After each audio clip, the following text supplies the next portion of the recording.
Dear students, आज हम लोग चार्जिंग ऑफ कैपेसिटर टॉपिक पर चर्चा करेंगे।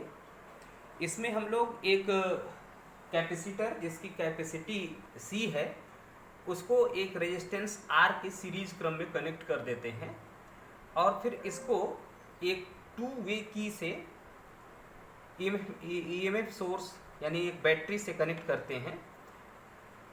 अगर हम पॉइंट 1 को 2 से अगर कनेक्ट कर देते हैं तो फिर चार्जिंग का सर्किट पूरा हो जाएगा, क्योंकि उस समय फिर ये जो बैटरी है वो इस बैटरी से करंट फ्लो करना शुरू करेगा और कैपेसिटर की चार्जिंग शुरू हो जाएगी। वहीं पे अगर हम 1 को डिस्कनेक्ट करके 2 और 3 को जिस समय पूरी तरीके से चार्ज हो जाए और 2 को 3 से कनेक्ट कर दें 1 से डिस्कनेक्ट करने के बाद, तो कैपेसिटर की डिस्चार्जिंग शुरू हो जाएगी। पहले हम लोग चार्जिंग पे चर्चा करते हैं। उस समय हम लोग 1 को 2 से कनेक्ट कर देते हैं, तो जैसे ही कनेक्ट करेंगे तो इसके पॉजिटिव सेल के पॉजिटिव टर्मिनल से चार्जेस का फ्लो शुरू हो जाएगा और इसमें सर्किट में धारा बहने लगेगी। अगर किसी क्षण धारा की जो मान है, जब इसको हम लोग कनेक्ट कर देते हैं उस समय धारा का मान लीजिए कि I है और उस क्षण पे जो कैपेसिटर है उसके ऊपर चार्ज की जो वैल्यू है वो Q अगर होता है, तो हम लोग देखेंगे कि इस रेजिस्टेंस R के अक्रॉस जो पोटेंशियल डिफरेंस है, पोटेंशियल डिफरेंस अक्रॉस R वो I इंटू R के बराबर होगा और potential difference across the capacitor C वो Q/C के बराबर होगा। हम लोग ये जानते हैं कि जैसे जैसे कैपेसिटर चार्ज होना शुरू होगा तो इसका जो पहला प्लेट है जो बैटरी के पॉजिटिव टर्मिनल से कनेक्टेड है उस पर पॉजिटिव चार्जेस कलेक्ट होना शुरू हो जाते हैं। जैसे जैसे इस पर चार्ज इकट्ठा होना शुरू होगा वैसे वैसे चार्ज का जो प्रवाह है वो इन इकट्ठा हुए चार्जेस की वजह से धीरे धीरे कम होता जाएगा और इस कारण से धारा का जो प्रवाह है वो भी मध्यम पड़ने लगता है। क्योंकि ये धारा के प्रवाह को रोकने का काम करता है, ये इस पे जो पोटेंशियल डिफरेंस जनरेट हुआ है, इसीलिए इसको हम लोग back EMF of the circuit भी कहते हैं। तो यहाँ पे जो इफेक्टिव ईएमएफ होगा वो E-Q/C के बराबर हो जाएगा। जो सेल का ईएमएफ है उसमें से बैक ईएमएफ को माइनस कर देंगे तो नेट जो ईएमएफ है E-Q/C के बराबर होगा। ओम्स लॉ के द्वारा हम लोग इस सर्किट के लिए इक्वेशन लिख सकते हैं E-Q/C = IR। आप इसको आप लोग बहुत अच्छी तरीके से समझ सकते हैं।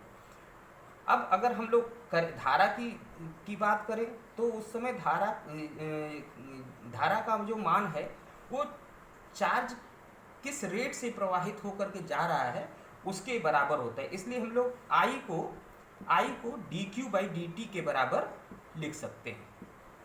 ठीक है, तो जब हम लोग dQ/dt के बराबर इसको लिख करके और फिर इसको सॉल्वेबल डिफरेंशियल इक्वेशन के फॉर्म में रीअरेंज करें तो एक डिफरेंशियल इक्वेशन हमको इस रूप का मिल रहा है dt = RC/CE-Q × dQ। आप लोग इसमें बहुत अच्छी तरीके से समझ सकते हैं, सिंपल मैथमेटिक्स है इसलिए इस फॉर्म में इसको अरेंज करना कोई कठिन नहीं है। और जब हम लोग इसका इंटीग्रेशन करेंगे तो इंटीग्रेशन से हमको जो रिजल्ट मिलेगा वो होगा T = -RC × logarithm Q logarithm on the base E CE-Q। यहाँ पे आप लोग देख सकते हैं कि ये कोसेंट जो डिनोमिनेटर है इसमें CE-Q है, इस माइनस की वजह से यहाँ माइनस साइन आया है और लॉगरिथम CE-Q होगा plus constant of integration E। इस कांस्टेंट ऑफ इंटीग्रेशन A की जो वैल्यू है उसे हम लोग इनिशियल कंडीशन के थ्रू कैलकुलेट कर सकते हैं। और इनिशियल कंडीशन क्या है कि जब T = 0 था तो उस समय जो चार्ज की वैल्यू है इस कैपेसिटर के प्लेट के ऊपर वो 0 रही। तो ये इनिशियल कंडीशन है। इस इनिशियल कंडीशन को जब हम लोग इस क्वेश्चन नंबर 3 में पुट करते हैं रखेंगे तो देखेंगे कि A की वैल्यू RC × लॉगरिथम CE के बराबर आ जाती है। इस A की वैल्यू यहाँ पे रख करके और फिर रीअरेंज अगर करें इस पूरे इक्वेशन नंबर 3 को तो हमें मिलेगा -T/RC = log on the base E CE-Q/CE। ये इक्वेशन आप लोग बहुत आराम से सिंपल मैथमेटिक्स के थ्रू कैलकुलेट कर सकते हैं। तो इसके लॉगरिथमिक फॉर्म को हम लोग चाहें तो कन्वर्ट करके एक्सपोनेंशियल के फॉर्म में लिख सकते हैं। यही इक्वेशन नंबर 4 को हम लोग एक्सपोनेंशियल के फॉर्म में यदि लिखेंगे तो e to the power t minus C e to the power minus T upon R C is equal to C E minus Q by C E लिखा जा सकता है। इसको फिर से हम लोग रीअरेंज कर दें q के लिए सॉल्व करके, यानी कि q का एक एक्सप्रेशन हम लोग चाहते हैं कि t के टर्म में रिप्रेजेंट कर सके, तो सिंपली इसको इस फॉर्म में लिख सकते हैं q is equal to C E 1 minus E to the power minus T by R सी।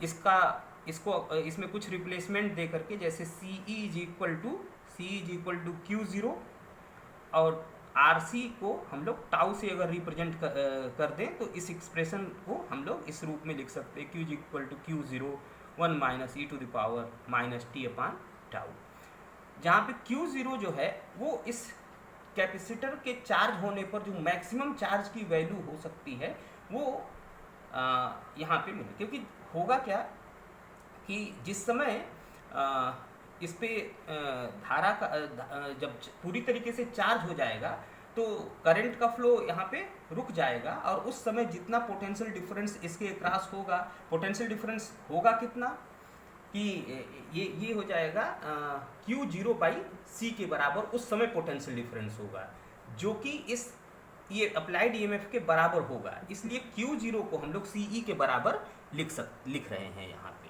ठीक है। तो ये एक तरीके से इस कैपेसिटर के ऊपर मैक्सिमम चार्ज की वैल्यू C इंटू ई के बराबर होगी, उस रूप में लिखा गया। और टाउ जो RC है, ये इसको हम लोग टाइम कांस्टेंट कहते हैं। इसके फिजिकल सिग्निफिकेंस को समझना बहुत आवश्यक है कि अगर हम लोग देखें कि अगर हम लोग t इक्वल टू टाउ पर, यहाँ इस इक्वेशन नंबर 5 में t की वैल्यू अगर हम टाउ लिख दें तो ये इक्वेशन 5 जो है इस रूप में कन्वर्ट हो जाएगा, q is equal to Q zero 1 minus E to the power minus 1, t by t cancel हो जाएगा तो 1। और इस क्षण अगर हम लोग e की वैल्यू को 2.718 अगर रखते हैं तो ये जो एक्सप्रेशन है इसको सिंप्लीफाई होकर के इस रूप में लिखा जा सकता है। परसेंटेज के रूप में इसको कन्वर्ट कर दिया जाए इस डेसिमल को तो approximately q is equal to 63% of Q zero आता है। मतलब कि टाइम कांस्टेंट एक ऐसा समयांतराल है जिसमें कि जो कैपेसिटर है वो अपने मैक्सिमम जो चार्ज हो सकता था उसका 63% चार्ज वो 63% चार्ज से वो पूरी चार्ज हो जाता है। जैसे अगर हम लोग यहाँ पे देखें कि एक इस ग्राफ में दो ग्राफ हमने दिखाया हुआ है, एक टाउ 1 पे और एक टाउ 2 वैल्यू पे। टाउ 1 किसके लिए कि जब रेजिस्टेंस, मान लीजिए कैपेसिटर वही है, रेजिस्टेंस हमने चेंज कर दिया, एक बार R1 लिया एक बार R2 लिया, तो उस हिसाब से एक बार जो है टाउ 1 मीन्स CR1 और टाउ 2 मीन्स CR2 बनेगा। तो यहाँ पे ये देखा जाएगा कि अगर R1 कम है तो टाउ 1 कम होगा। टाउ 1 कम होने का मतलब कि कम ही समय में वो 63% क्यू जीरो की जो 63% है, हाँ, वो टाउ 1 टाइम में अचीव हो जाएगा। और ज़्यादा समय लगता है तो ज़्यादा समय बाद वही चार्ज की वैल्यू 63% आएगी। तो इस तरीके से हम लोग ये देखते हैं कि जो टाउ है, ये टाइम कांस्टेंट जो है वो चार्जिंग के रेट को गवर्न कर रहा है कि कितना फास्ट चार्जिंग हो रही, कि 63% तक जो है किस रेजिस्टेंस के लिए या किस टाउ की वैल्यू के लिए ये सबसे पहले यहाँ पे पहुँच रहा है।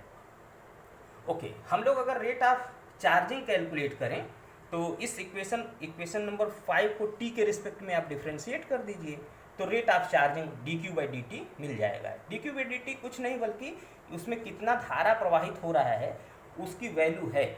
इस सर्किट में धारा कितनी प्रवाहित, धारा जितनी ज़्यादा तेज होगी चार्जिंग उतना फास्ट होगा। तो जो चार्जिंग की वैल्यू है वो उसका हम लोग इस इक्वेशन 5 के डिफ्रेंशिएशन से कैलकुलेट कर सकते हैं रेट को।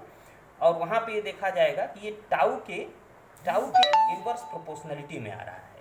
इन्वर्स प्रोपोर्शनलिटी में आने का क्या मतलब हुआ कि अगर smaller the time constant faster will be the charging of a capacitor. Charging उतना ही ज़्यादा फास्ट होगा। तो इस तरीके से हम लोग जो कैपेसिटर की चार्जिंग है किसी रेजिस्टेंस के थ्रू, उसको हम लोग समझ सकते हैं। डिस्चार्जिंग में हम लोग अगले वीडियो में देखेंगे कि कैपेसिटर की डिस्चार्जिंग के केस में हम जो इक्वेशन है उसको कैसे बनाएंगे और उसको कैसे सॉल्व किया जाएगा, और फिर ये देखा जाएगा कि लीकेज मेथड में इसका किस तरीके से उपयोग किया जा सकता है। क्या हम लो रेजिस्टेंस के लिए लीकेज मेथड यूज कर सकते हैं या नहीं, हाई रेजिस्टेंस में ही लीकेज मेथड को क्यों यूज किया जाता है, ये सारी चीज़ें हम लोग अगले वीडियो में चर्चा करेंगे। उम्मीद है आप लोगों को इस वीडियो के माध्यम से चीज़ें समझ में आई होंगी।